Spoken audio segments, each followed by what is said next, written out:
Welcome to the Connect Your Health to Life coaching podcast. I'm your host, Seth Lusk. I'm a master certified self-image coach and empowered health coach with a decade-long background working in the health and wellness industry.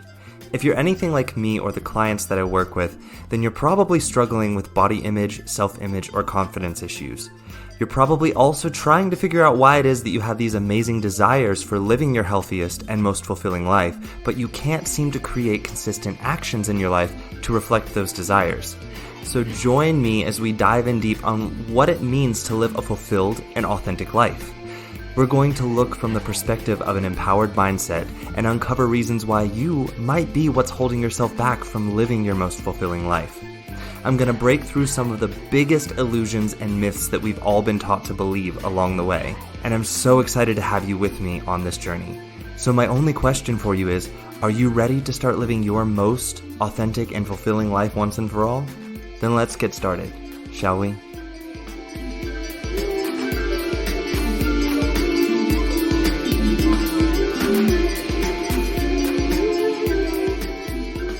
Hey everyone, welcome back to the podcast. For those of you listening in for the first time, welcome. It is episode number 44. So excited about that. I love the number 44. 4 is one of my lucky numbers.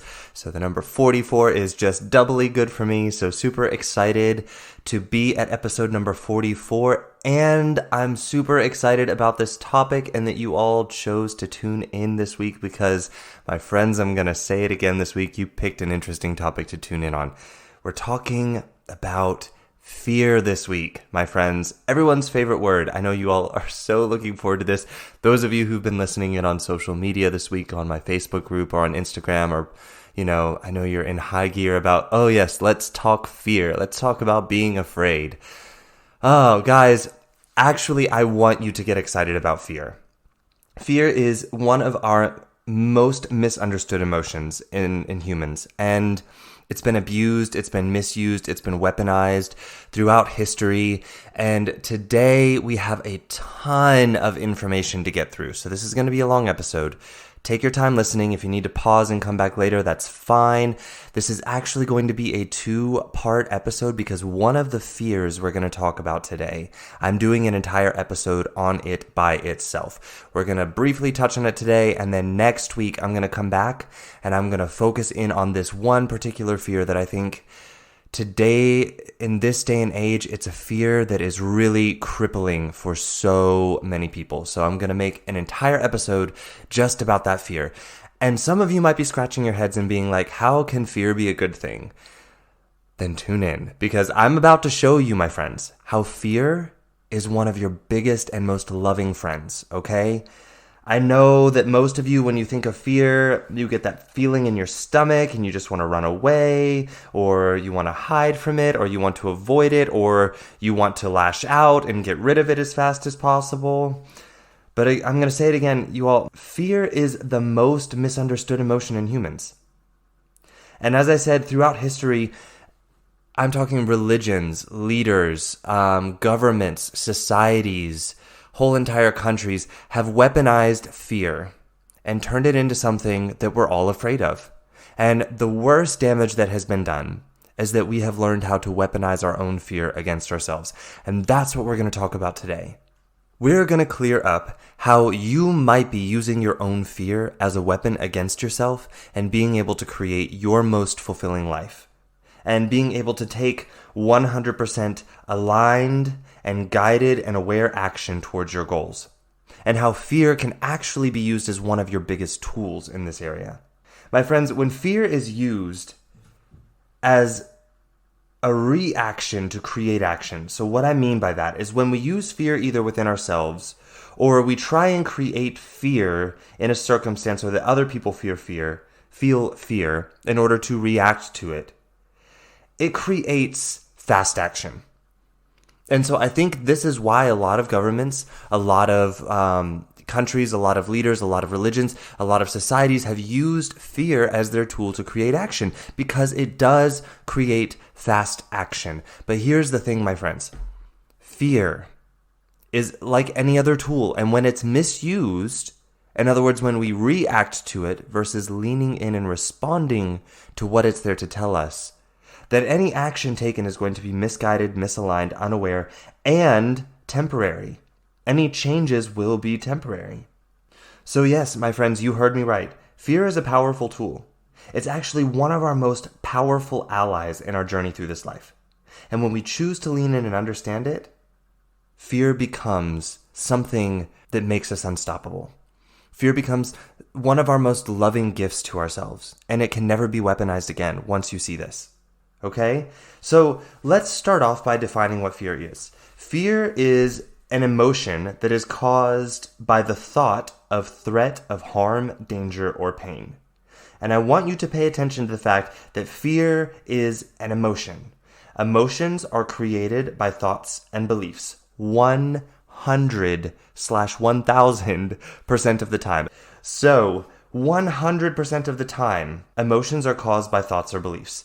And any of you who struggle with seeing that or believing that, my friends, that's what I'm here for as a coach, is to show you that, because your greatest power is in being able to see that and live that truth.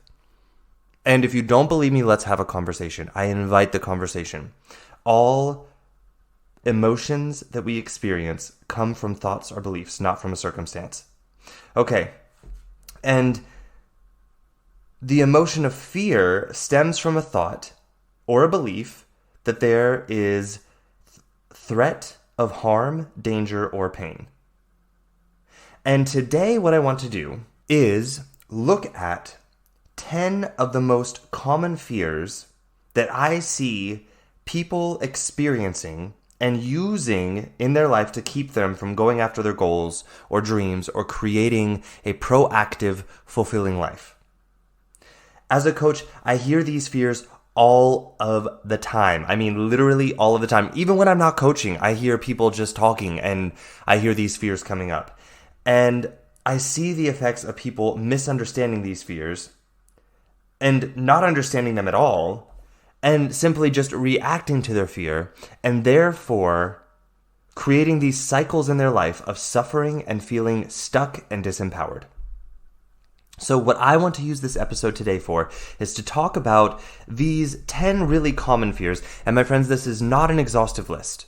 So if you have another fear that you feel you see a pattern similar to some of these fears that I'm going to mention today, if you notice another fear in your life that you're using in one of these ways to hold yourself back, this is not an exhaustive list. Reach out. I'm here to help you. I'm here to help you unpack that fear and lean into it as your best friend. Okay? So I want to talk about these fears today, and what I want to do is help you begin to see the illusion behind the fear that you're buying into that's keeping you a prisoner to your fear, that's keeping you in these cycles of being a victim in your own life and creating emotional suffering and creating disempowerment. So here are 10 of the most common fears that I encounter with my clients that I see holding them back from living a fulfilling life. All right? We've got a lot, like I said, a lot to go through today, so stick with me here. Fear number 1 is fear of rejection. Okay? So fear of rejection is a fear that almost all of us face at some point in time. Some of us face it earlier in life and some not until later in life. It is a fear with roots in our desire for acceptance. All humans want to feel accepted. We do. It's part of our nature. We want to feel accepted. But there's an illusion here. And we're going to get to that here in a second. People who face this fear have not yet learned to establish their unconditional self-acceptance. Or they're just not practicing their unconditional self-acceptance actively.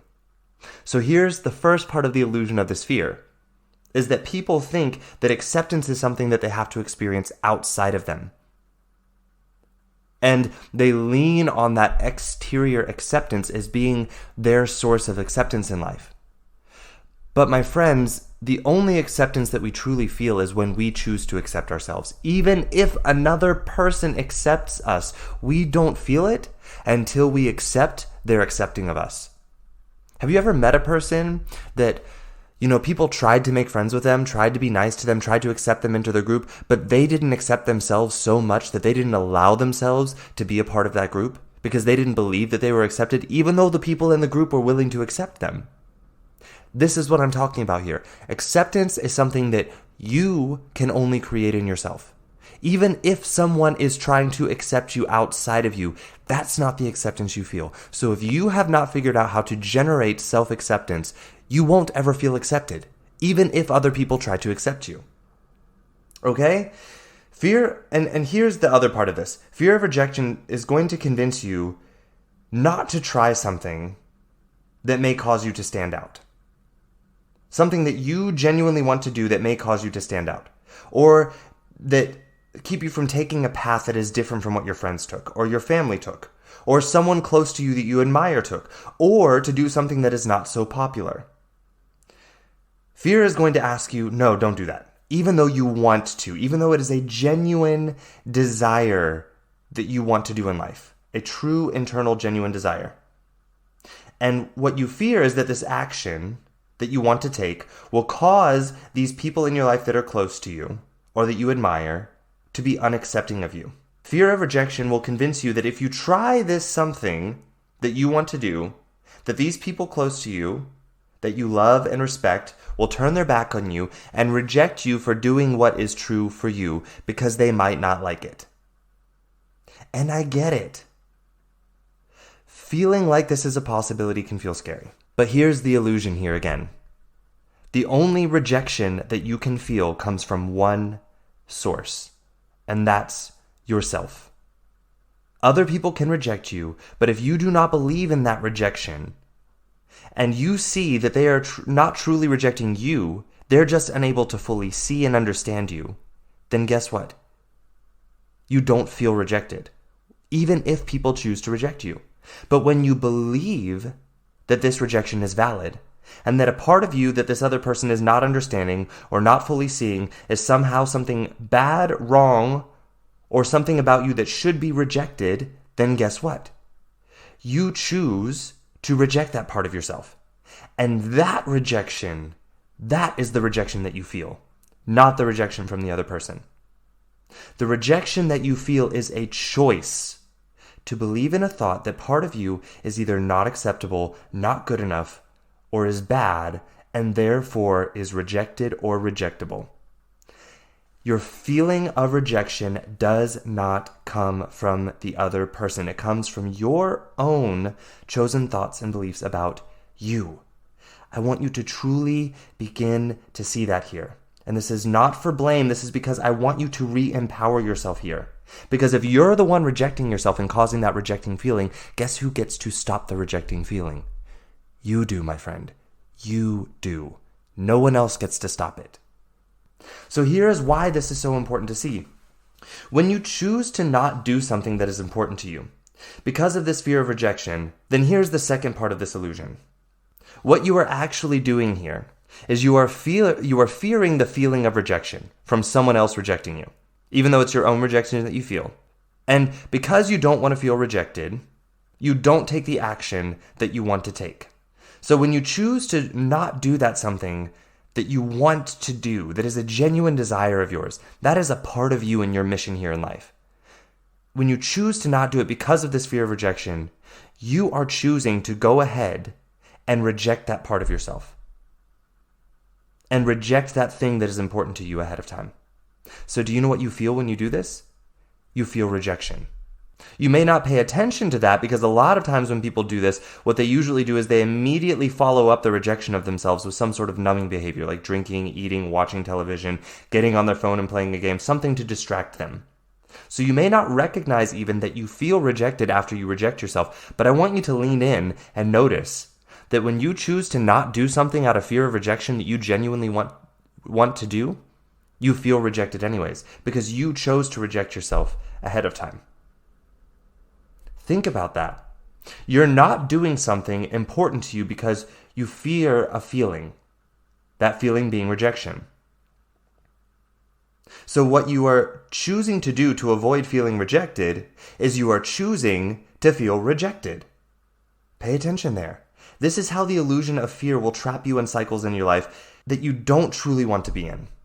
And you will feel rejected constantly by yourself over and over and over again. And then the numbing behaviors come in, and you start overeating, start over drinking, start over porning, start over drugging, alcoholing, whatever it might be. So I want you to pay attention there and lean in. All right, second fear The second big fear that I see people using against themselves to keep them from going after their goals is fear of failure.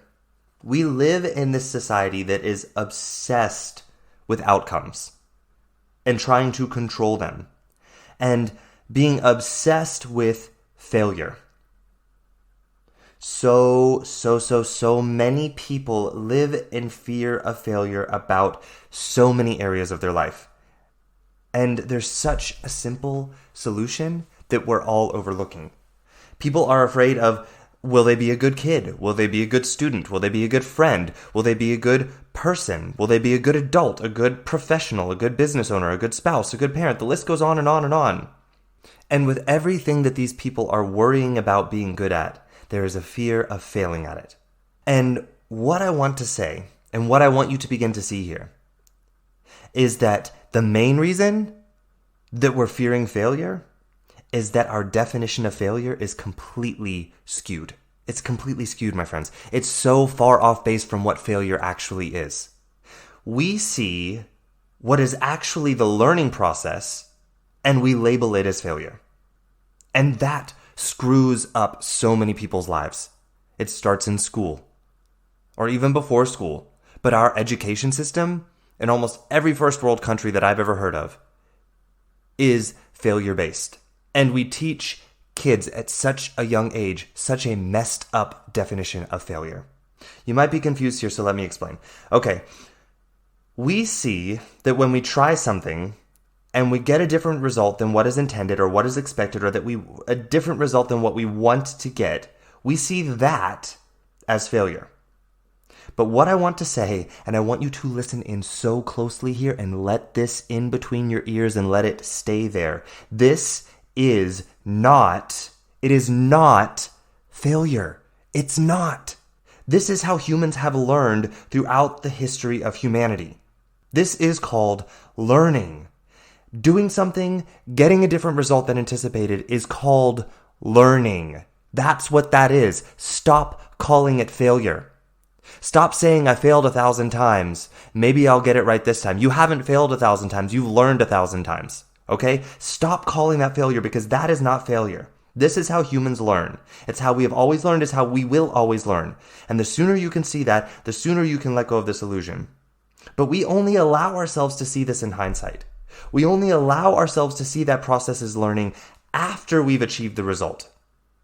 Then we see that all of those times that we didn't achieve the result we wanted was just learning. But we don't allow ourselves to see that while we are in the process of learning.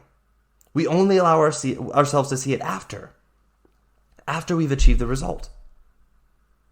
And we're being so cruel to ourselves and so unfair to ourselves and stopping so many brilliant minds and people in this world from taking powerful actions that would create solutions that would blow our effing minds if we would stop seeing learning as failure. This disallowance to see that is what causes people to choose to fail. And I want you to hear that. Yes, I said that, choose to fail. And you might be like, why the hell would I choose to fail, Seth? Failure is not something that happens to you. It is a choice that has to be made. Failure cannot happen to you. You only fail if you choose to fail. Period. Let that sink in. And I'm going to explain to you why here. Failure only happens when you make the decision to stop trying, to stop taking action towards the intended result. That is failure. Let me say that again. Failure only happens when you choose to stop taking actions towards your intended result. Failure is only something that you can choose. Let that be with you. Sit with that. Let it be with you. Believe it, because that is the truth. Failure is a choice that has to be made. And when you see your own learning process as failing over and over again, and then you start judging yourself for it and saying, I failed, what typically happens is that you will choose to actually fail by choosing to give up, because what's the point, right?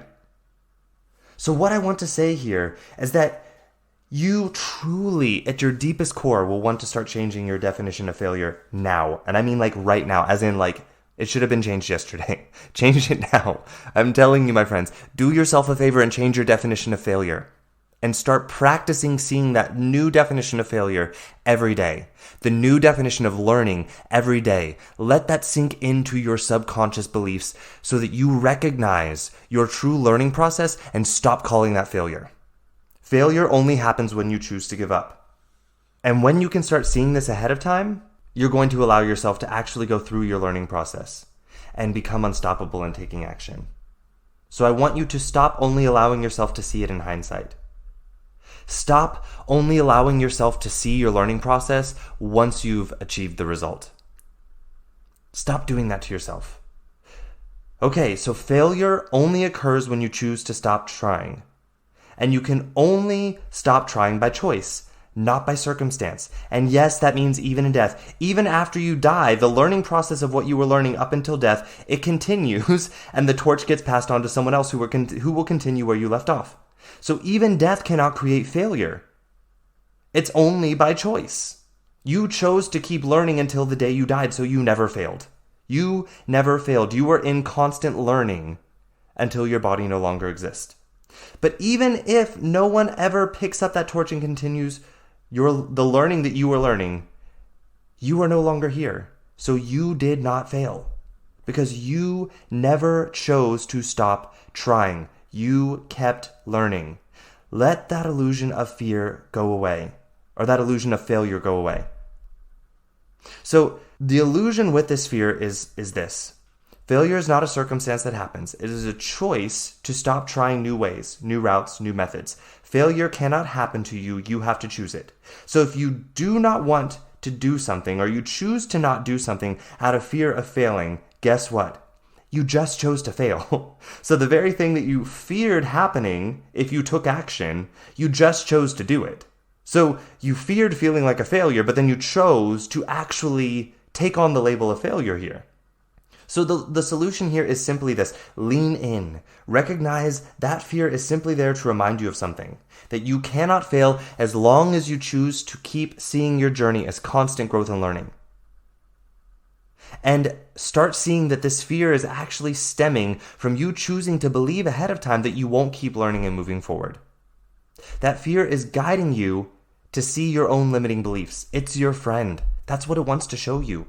And once you see those limiting beliefs, you can feel excited about learning and your growth through the journey ahead. What I like to do is remind myself every time, I never fail. I never fail. When I'm in a tough position and I've been trying something over and over and I haven't gotten the result I wanted yet, I keep reminding myself this is what I say. I never fail. I either win or I learn. And when I learn, I win. So I can only win as long as I keep choosing not to give up. I say that to myself all of the time. And it reminds me to just keep my course, keep stepping forward, keep coming up with new solutions, new ideas. Fear of failure will convince you to choose failure before you take action. That is the illusion that you want to see through by leaning into this fear. And here, what that fear is really saying is, hey, I'm here to remind you that you're not taking a step right now. You're choosing that because of something that you believe about yourself. So choose another belief that serves you to take this step, because right now you're choosing to fail at this. So take the step and you've got this. Imagine that fear speaking to you, because that's what it's trying to tell you. Okay? So the next fear of uncertainty. Fear of uncertainty runs deep in our biology, so it's probably one of the most uncomfortable illusions to break through for most people, and here's why. Our primitive brain is actually designed to reward us for seeking comfort. And to our primitive brain, certainty equals comfort. Here's why. Because to your primitive brain, anything that keeps you alive is comfortable to it, because that's your brain's job. Your brain sees anything that is unfamiliar as being something that could possibly kill you. And it sees things that are familiar, that you've done before, that it's collected evidence for that you can do this. It thinks, when we do this, we're able to stay alive. Your brain sees the things that you're familiar with as comfort and certainty of life itself. And remember, that's your brain's only job, is to try to help you keep you alive.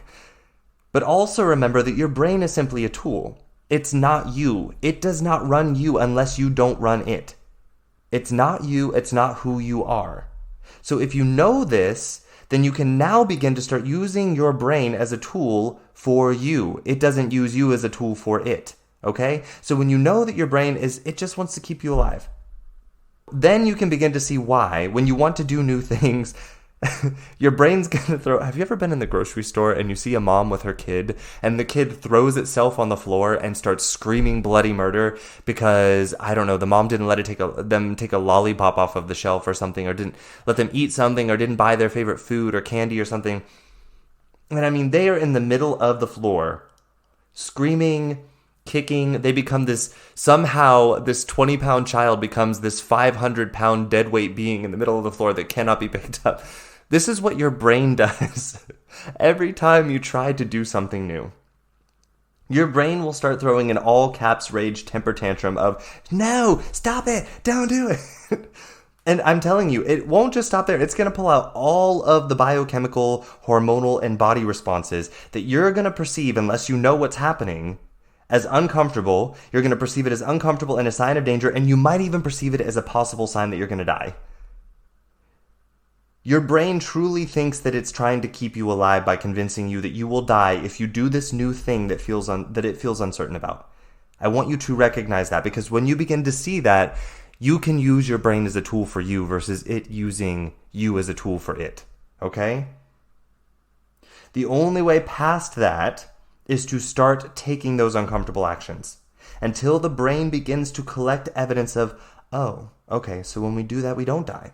Okay, that's not so bad. And then maybe next time it thinks, okay, that's not so bad. Yeah, I think maybe we can do that and it's not so dangerous after all. And then you keep doing it, and then it starts to collect evidence of, actually, you know what? We're quite good at this. I think we can keep doing this safely and comfortably. This is a new staying alive thing. This is how your mind works, but it won't do that for you. You have to remember that your mind is a tool, and you have to actively choose to teach it to collect evidence that the new things that you want to do to go after your goals in life aren't going to kill you. You have to tell it to collect that evidence. It's not going to do it for you. Okay? So here's the illusion into this fear that will help you see through the fear of uncertainty. Even if you keep doing everything that's comfortable for you and don't do anything new to go after your goals in life, uncertainty still exists. My friends, life is life, and human beings, we live in life. Being a human being means that you are choosing to participate in life until we die. So, as long as you're here on this planet, please begin to empower yourself with the knowledge that you are choosing to be one of the most, excuse my language, badass things on this planet, okay? You're a human. So, with that awareness and that acceptance, I want you to start actively choosing your badassery to show up in this life being life. And part of that life being life is that there is chaos. There is uncertainty. We can't predict everything in life. So, what I want to say here with this is this. Even if you choose to only do what is familiar for you, what is comfortable for you, then guess what? Uncertainty still exists. So you never avoid it. It's always just part of life. Like I said, we can't know and predict everything. And here again, reacting to this fear will have you choosing to feel what you fear ahead of time. And you might be thinking, well, Seth, if I choose to not do anything uncertain, I'm not choosing uncertainty. It's just life being life, and I'm willing to accept that, but I'm not willing to actively do something that is uncertain. Okay, that's part of the illusion here. Because here's the thing. The moment that you choose that belief, you already chose something uncertain. Because here is the truth. That action that you are uncertain about the outcome of, guess what?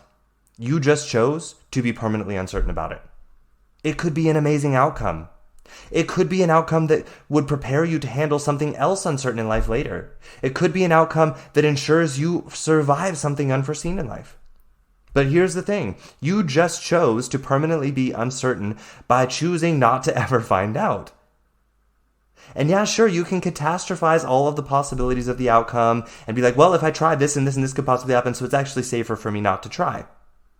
But here's the thing. If you choose not to try, catastrophe can happen anyways. It can happen that way too. Here's a way forward that I want you to try. I want you to ask yourself, what's the worst that can happen if you don't try? And I guarantee you can come up with a whole list of things that are a catastrophe by you not trying. One of the worst things that can happen is never knowing what would happen if you try. Never letting yourself try. That's actually the worst thing. So my friends, not taking action doesn't eliminate the chance of catastrophe. Basically what you're doing is you're just choosing one list of possible catastrophes and saying, that's the list I pick. Either choosing to take action or not take action, either one has a 50-50 possibility of great or catastrophe. They both have it. So either one you choose, there's catastrophe. It's a possibility. And if we're being honest, it's also how you choose to see what happens that decides whether or not it's actually a catastrophe for you or if it's a growth and learning experience. So fearing uncertainty and therefore choosing to not take action because you're uncertain of the outcome, you choose to be in constant uncertainty about the outcome anyways, because you won't let yourself take action. So to avoid uncertainty, you've now chosen ahead of time to live in permanent uncertainty. And yes, I use the word permanent there. And you might be like, well, how do you know it's going to be permanent? Remember this. Part of you knows that you chose not to go after your goal or your dream. Part of you knows that you chose that. And that part of you also knows that you still want to do it. That doesn't go away. It will stay there in the background, constantly reminding you of that uncertainty that you never took the step, and you're still uncertain about what would happen. And it will keep reminding you that you have not avoided uncertainty at all. In fact, you just picked it. You just picked uncertainty. So what I want to ask you is, don't let the fear of uncertainty convince you to choose to live in permanent uncertainty. Okay? Next fear of missing out. And my friends, fear of missing out is such a common fear, and it's actually very similar to the fear of uncertainty. It's actually, fear of uncertainty kind of plays into the fear of missing out. Here, the fear of uncertainty is the uncertainty of what could happen if you chose something else. There are actually 3 separate fears of uncertainty going on here. The first one is on being uncertain of what you truly want in life. The second is the fear of uncertainty of what will happen when you choose an action, and if that result will be a result that you'll be happy with. The third is a fear of uncertainty of the hypothetical other possibilities of actions that you could take, of whether or not the outcomes of those actions would be outcomes that you will be happier with. So the basic gist of this illusion here is that fear of missing out will have you choosing to miss out on something that you're wanting to do ahead of time, for fear of missing out on something else hypothetically. Until you lean into the fear, if you react to it, then you will just keep choosing this outcome over and over again. Choosing to miss out on something, the something that you actually want to do. And my friends, this is the fear that I was talking about at the beginning of the podcast that I'm going to do an entire episode on, because this fear runs so deep and it runs so rampant today in our society. This fear of missing out. I see so many people stopping dead in their tracks and not doing anything that they want to do in life for fear of missing out. Not making plans with friends because they're afraid that better plans might possibly come up. I mean, I'm talking this fear keeps people in an immobile, depressed prison in their own life. And so I'm going to do an entire episode on this particular fear, the fear of missing out, next week. Don't miss it, because I've got a lot to say about this here, my friends. A lot. Okay, so moving on. Next fear of judgment.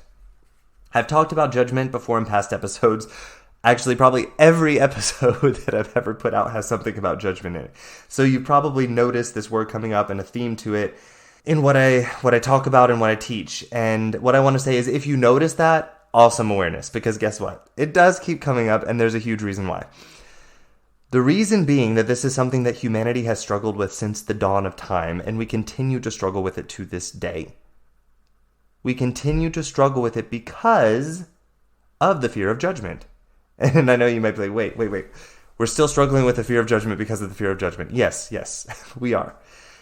And therefore, we keep avoiding leaning into that fear and finding out the source of it and its illusions.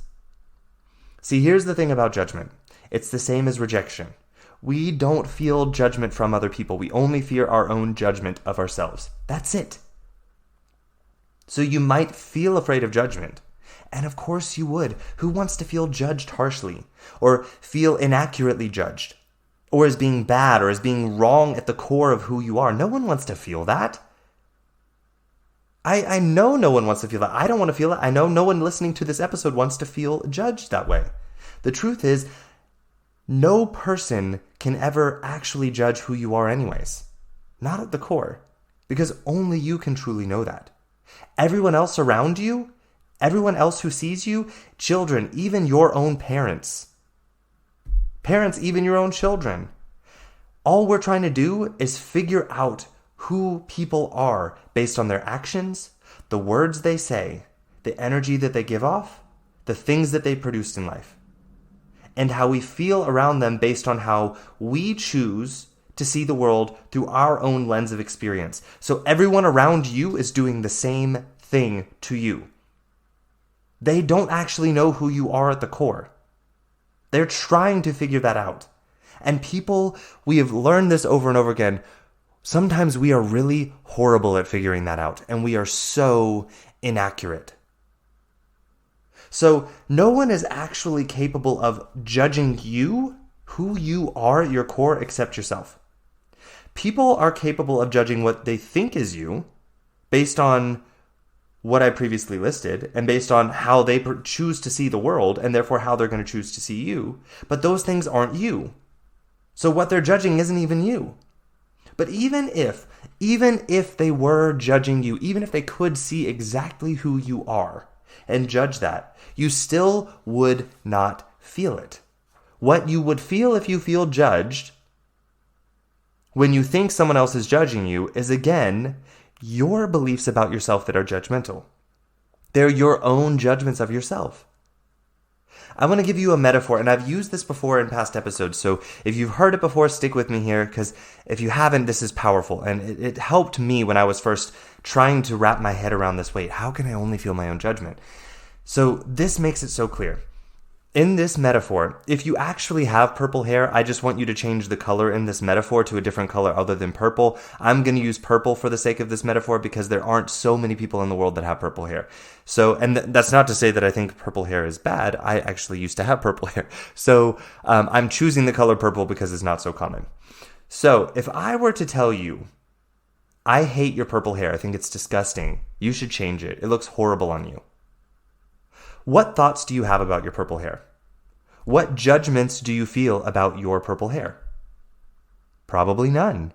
Do you want to know why? Because you know that you don't have purple hair.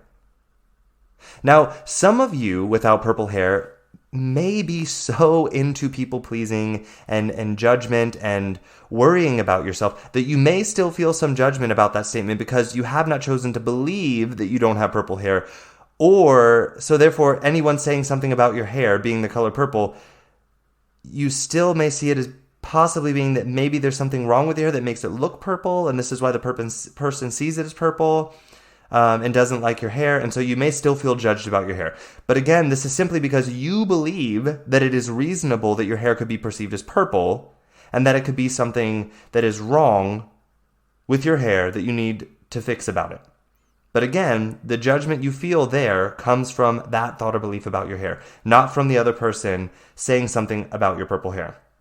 Now, for those of us who felt nothing judgmental about your hair when I said that I hate your purple hair and I think it's disgusting, do you want to know why? It's because you have not a single thought or belief that supports the fact that your hair could be perceived as purple.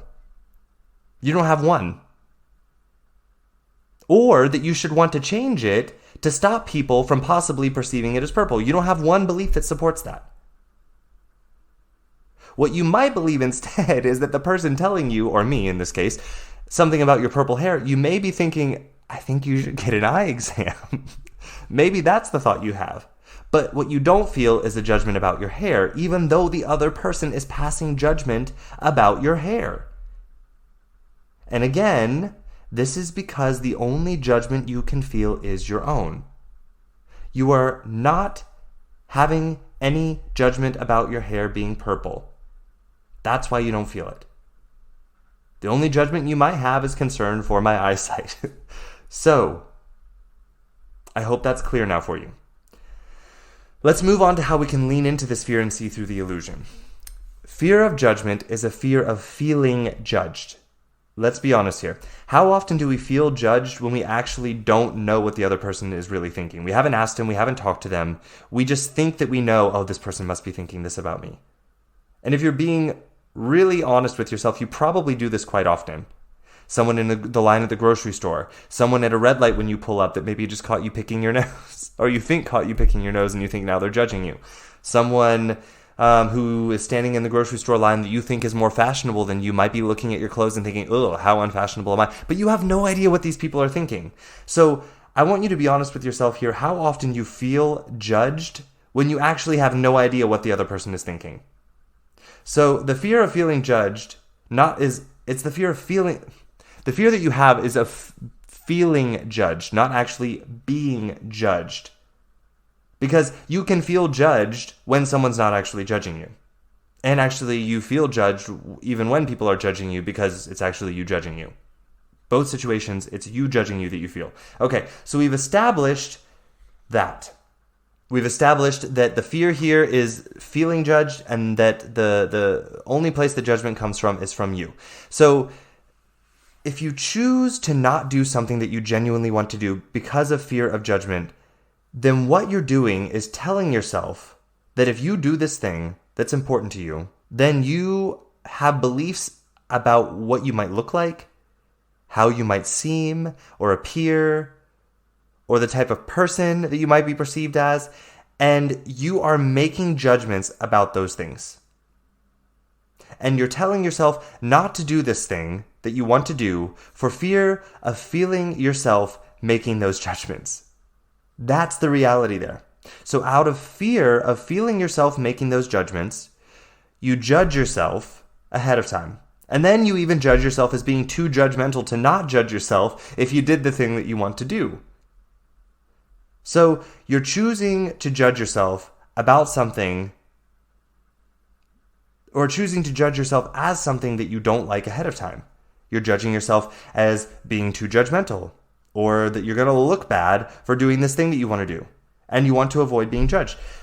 So what I want you to see here is that in this fear, if you react to it, in the quest to escape judgment, what you're doing is actually choosing to feel judged. So here's the choice that breaks through that illusion.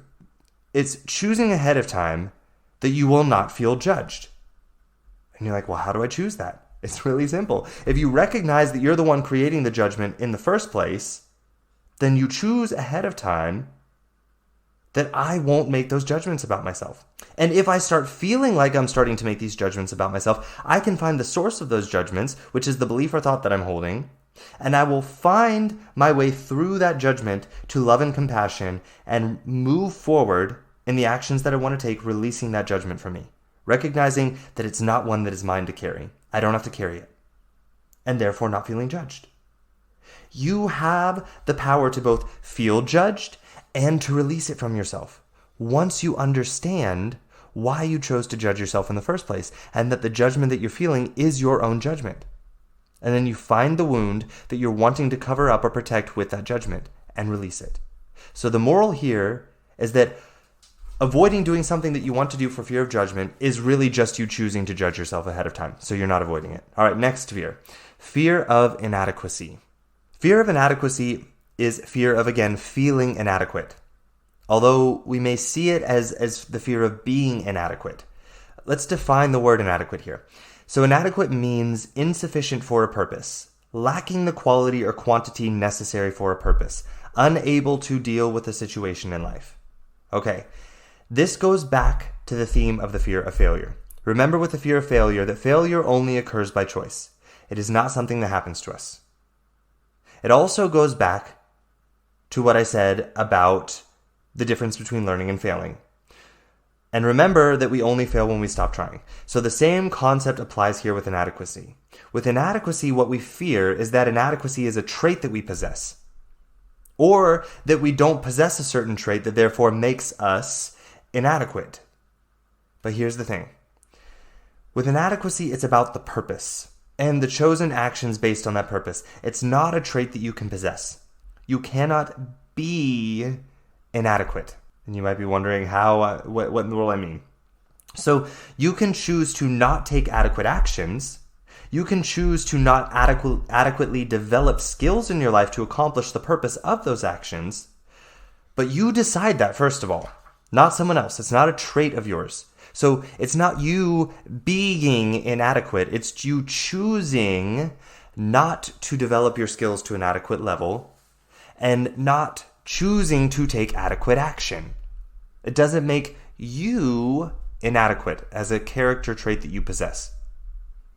This is the first hang-up or illusion that I see with this fear, and it traps people in feeling inadequate for fear of feeling inadequate. Sometimes it's really hard to say feel and fear right after each other, or the other way around. So anyways, you have to remember, you decide the purpose of your actions based on your values and what is important for you to create.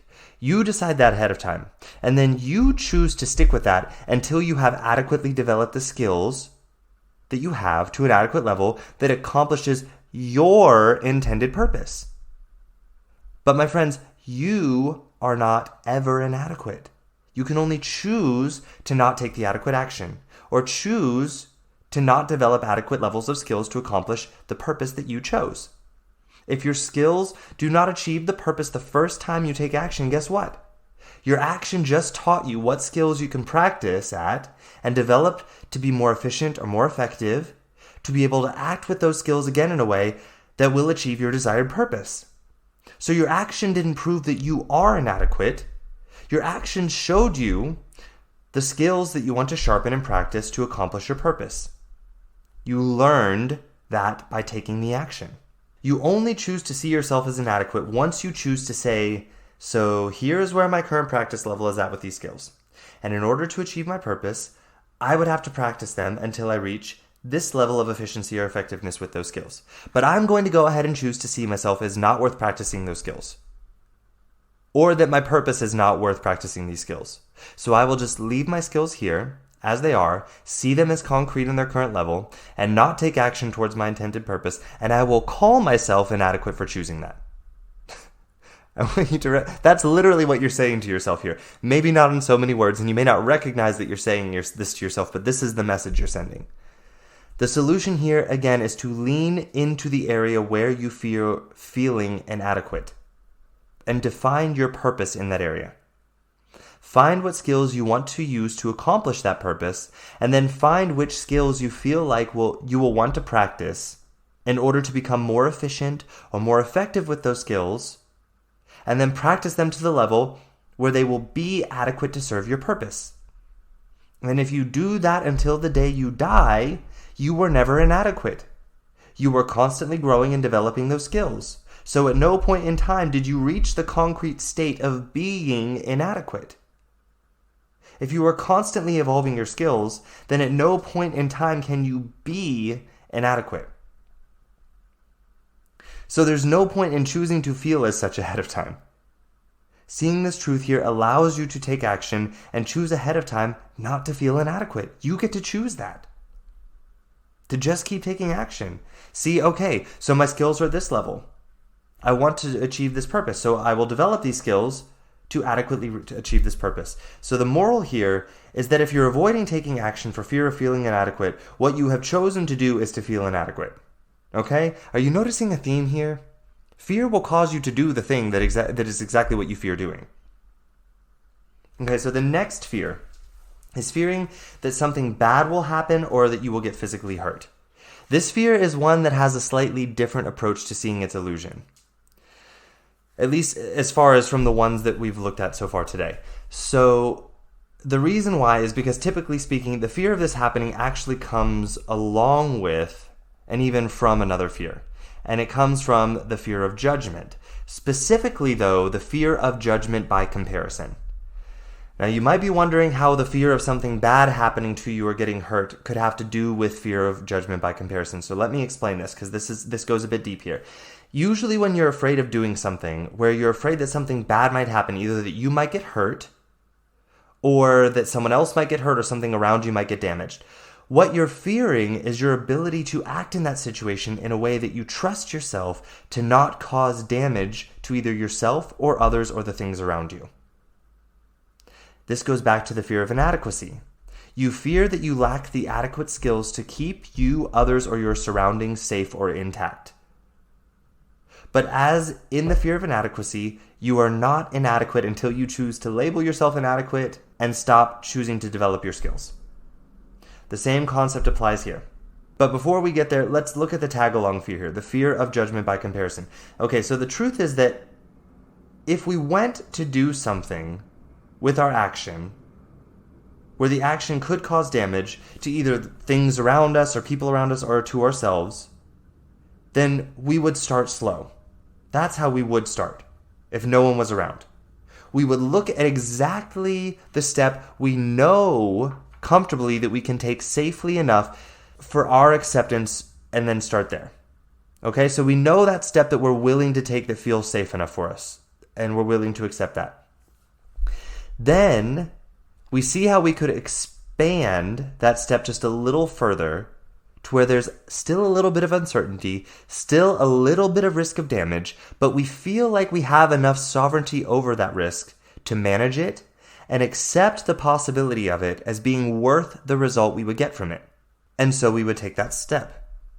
We see the outcome from it, and then we would learn from all parts of that outcome that we didn't want, and we would learn from that what we can do next time to prevent those outcomes and try and move more towards the outcome that we want, and then we try again. And we keep repeating until we get the result we want. Then we step up to that new boundary of security and safety, and we take another small, manageable risk step and learn until we get the result, and so forth, until you get the end result that you want. But here's what ends up happening when we throw in the fear of judgment by comparison.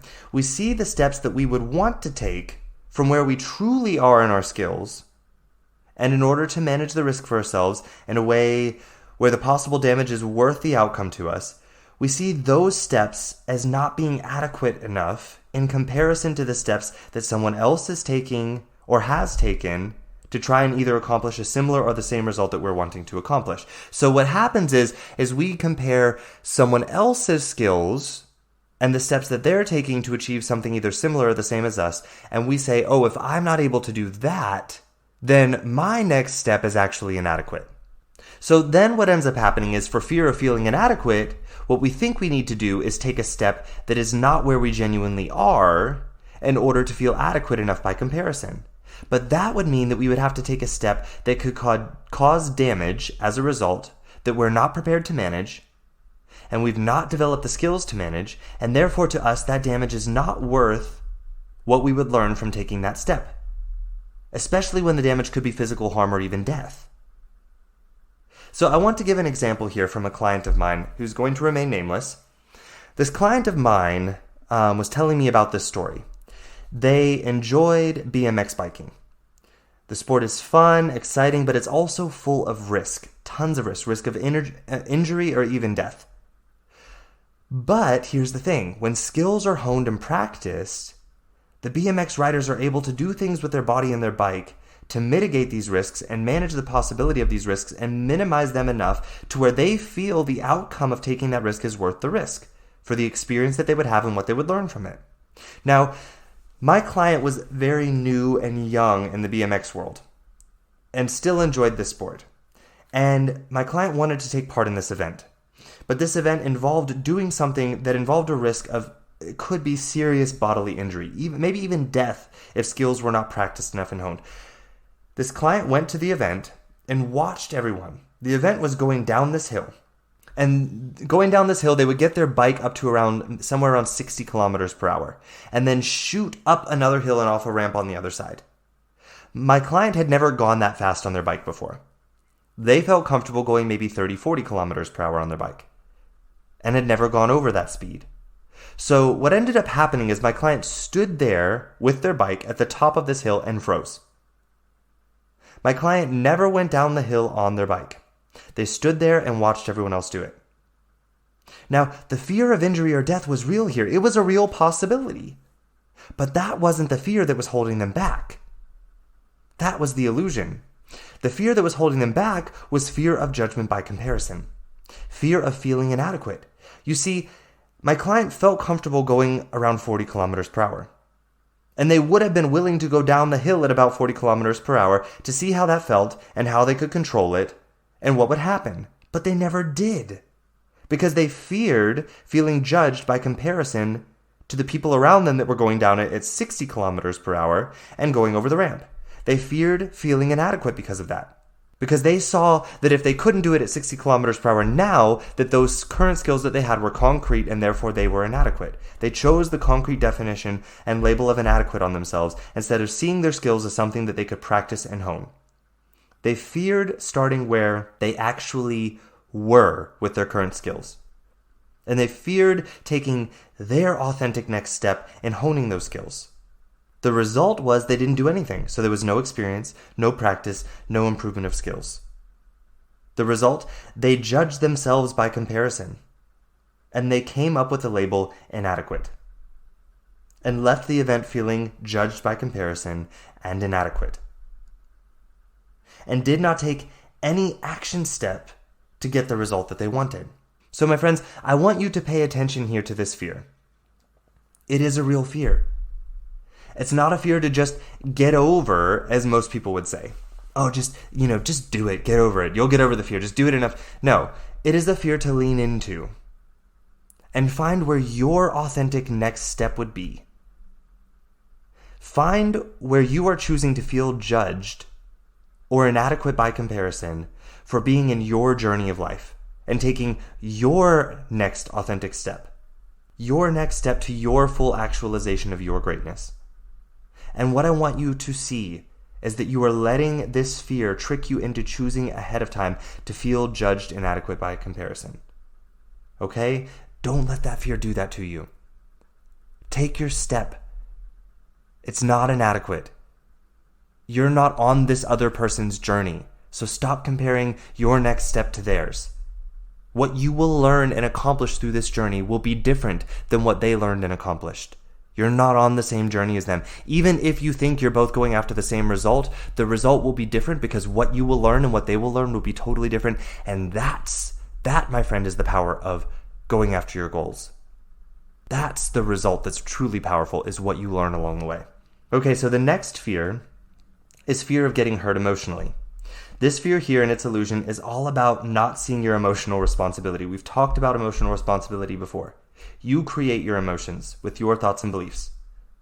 Remember that emotions come from that. They come from your thoughts and beliefs about something or a circumstance. They don't come from other people or from circumstances. And when you react to this fear and don't lean into it, what happens is that you choose to not act on something that you want. You choose to judge yourself ahead of time by comparison, or judge yourself as inadequate, or any other label that you might use to call yourself something to justify your choice of not taking the action that is genuine for you. And do you know what you feel when you judge yourself this way and label yourself as something that you don't actually want to be labeled as? And you do this in order to justify not taking the action that you want to take? Guess what you feel? You feel emotional hurt and suffering. So my friends, if you are afraid of hurting emotionally as a result of taking an action that you want to take, and therefore you choose not to take that action to avoid that fear, you just chose to feel emotional hurt and suffering anyway. So this fear, again, its illusion is that it will convince you to choose what you're afraid to feel ahead of time in order to avoid feeling something that you don't want to feel in the future. So lean in and pay attention. Lean in and pay attention. And remember to start at your step, not someone else's. Emotional hurt is real, and it hurts. But recognize you have a choice of whether or not you want to create it in yourself. You have the power there. So start where you are and take that next step that's a little bit uncomfortable for you and choose not to judge yourself. Lean in and pay attention here. Okay, next fear. Fear of being trapped in a decision. This kind of relates to the fear of FOMO, fear of missing out, but it's a little bit different. And the way that I want to talk about it today is a bit different than fear of missing out. So this fear is based in the rigid belief territory, the fear of being trapped in a decision. Remember when we talked about rigid beliefs versus uncompromising beliefs? With rigid beliefs, they're rooted in the what and the how. Uncompromising beliefs are rooted in the why. The same concept applies here. When you make a decision, if you know the why, of making that decision, if the decision does not get you the result that you want, you never trapped yourself in that decision. You know your why. And you learn, you adapt, and you make a new decision of the next action that you want to take to create a different result. So where I see this playing out quite often, it plays out in a lot of other areas, but I think if I give this example here, it's going to kind of drive this fear home. You might start to recognize it in your life. I see this play out most frequently in fear of either starting relationships or evolving relationships, especially romantic ones. But it's not necessarily limited to romantic ones. You see, people don't explore romantic relationships or take steps in those relationships because of a fear of being stuck with that decision. My friends, this is never true.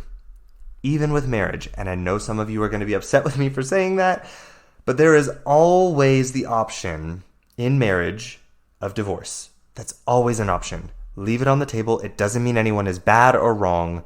Divorce doesn't mean that anyone did anything wrong. It just might be where the relationship evolves to. But there's also always the option to choose to communicate with love and be open about true desires in life and expectations and needs and wants, and to communicate misunderstandings and to talk lovingly in that relationship about changing the terms of previously made decisions in that relationship based on that new information that was gained by having made the decisions previously and taking action on them. You're never stuck in a relationship or stuck in a decision in a relationship or really anywhere in life. This fear also goes into the fear of judgment, that somehow we are bad or wrong if we make a decision, take action on it, learn from it, and maybe the lesson that we learn is that we don't want to continue making the decision that we made. My friends, what I want you to see here, especially when it comes to marriage, is that marriage is not a one-time decision choice at the altar. It's a daily choice, even an hourly choice, a minutely choice, a second-by-second choice. And both people in the relationship choose it that frequently. Or they realize that they don't want to anymore. That is the reality of how it works. And if it's not working and you choose that you don't want to keep making the choice of marriage anymore, then choose that. Or if you choose that the choices that we've made up until this point about this relationship are no longer working and I want to make new choices for this relationship for it to work, then choose that and communicate lovingly about it. But here's the thing.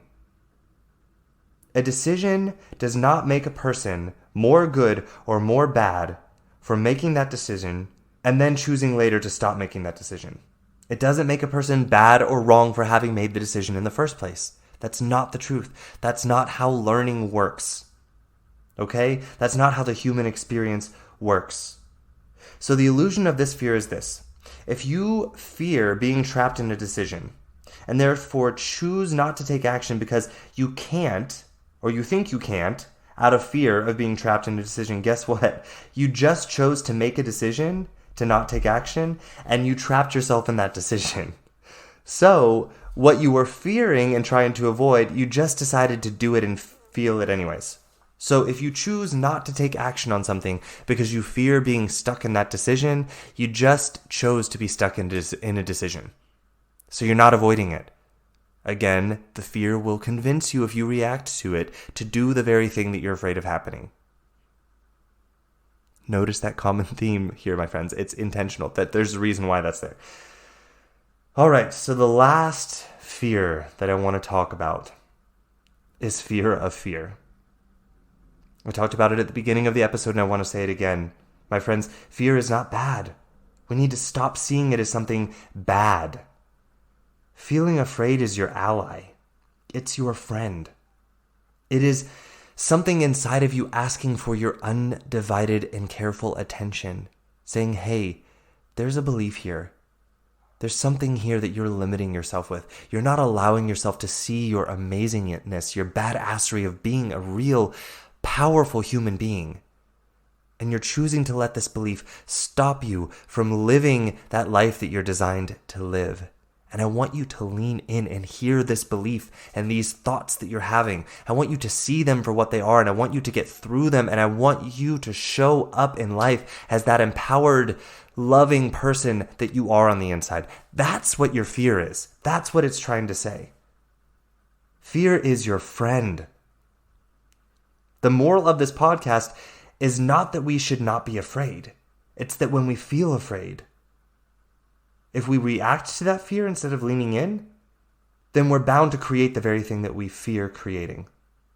But if we lean in and feel that fear fully for what it is and see through it to the friend that it is on the other side, we end up creating such powerful, fulfilling, and loving lives. But what I see people doing is not leaning in. And then they end up just creating the very thing that they think that they're avoiding, by fearing the fear and running away from it, not listening to it, not leaning in, and numbing themselves out. With food, with alcohol, with television, with social media, with getting in arguments, with so many things in life that they choose to numb themselves out from facing and leaning into their friend of fear. When you fear fear, you choose to see fear as something to be afraid of and something that you should not feel. But fear is an emotion that will happen in life. It's not something you can avoid as a human or that you want to. So choosing to fear fear, you don't avoid feeling it. And when you try to avoid feeling it, guess what you do? You fear fear, so you feel it anyways. Again, the illusion of fear is that it gets you, if you react to it instead of leaning in, it gets you to feel the very thing that you're afraid to feel. So what can we take from this? What can you do? What I want you to start doing is the next time you notice a fear in your life, and notice yourself choosing to not do something that you genuinely want to do, that's a true want for you in life, that's deep and visceral, in order to avoid feeling something that you're afraid to feel, I want you to pause. Do a little pattern disrupt here. Start telling yourself the truth. Start telling yourself, currently, I am experiencing the emotion of fear. Fear is present right now. Fear can't kill me unless I choose to fear fear so much that I let it kill me. So first, be honest with yourself that you're experiencing fear. That's okay. That's not bad. That's not wrong. Then I want you to recognize, again, that fear cannot kill you. And then I want you to lean into that fear with curiosity. Bring out the curiosity. Start asking it questions. And when you do this, the knowledge inside that fear is the solution to the fear. So lean in with curiosity and start lovingly asking questions. Lovingly and compassionately, and begin uncovering what is there to show you. Begin seeing the boundaries in your life that you've put up that it wants to show you, that are able to come down so you can start showing up in your life unstoppably. That's what your fear wants to show you. Fear is that friend that's willing to be hated by you enough that it's going to keep knocking on the door, saying, I'm still here. I'm still here and I still believe in you. I'm still here and I still believe in you that you can take these walls down and show up in your life the way you want to show up. Fear is here to say that to you. Fear is your friend, and I'm not just saying that and throwing it around lightly. It is such a powerful truth. Fear is your most powerful and loyal friend.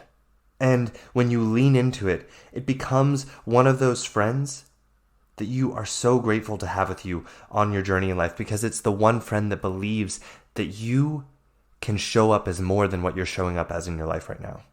So let's start letting go of that behavior pattern of reacting to fear and fearing fear. Start letting go of that. Let's start inviting it into our life like the loyal, loving, and powerful friend that's always been there for you. That is what I want you to see happening when fear shows up in your life. I want you to see yourself inviting it in. That is what I want to see happening in everyone's life that's listening to this episode. I want you to start inviting your fear in like the loyal and loving friend that has always been there for you. So my friends, I'm going to leave you here with this message. I'm here to help and guide any one of you into and through this journey of making your fear your friend. My links are in the show notes as always, so reach out. I'm here to take your hand, and I would be so happy to do so. Okay? I love you all so much, and I want you to go into the end of this week and into next week with an excitement about feeling fear. When it comes up, get excited. Something big is about to happen. I want you to greet it with open arms, and I want you to let your power of creation and love flow out into your life until next week when I see you. Okay? I wish you all the most power and insight here. And until we meet again here next week, ciao. Hey, thank you for listening in this week. I hope you enjoyed the content of this episode.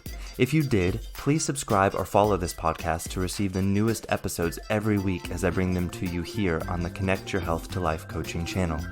Ratings, reviews, and comments are always appreciated. These allow me to know more of what my listeners would like in the podcast and allow for more people who may be searching for a podcast just like this one to find the Connect Your Health to Life coaching channel. If you would like more information about me and the work that I do with my clients one-on-one, then please visit my website at www.slch.ch. Again, that is www.slch.ch. You can also find me on social media on Instagram at SethLusk_coaching. Again, that is SethLusk_coaching. And on Facebook in my free Facebook group community called A Healthy Life Connection. We would love to have you in the group, and it's only 3 membership questions that you have to answer to join. And again, it's entirely free. And if you need any further information or just want to say hello, feel free to send me an email directly at slusk.health@slch.ch. Again, that is slusk.health@slch.ch. Thank you again so much for listening, and I look forward to our next time together. Ciao.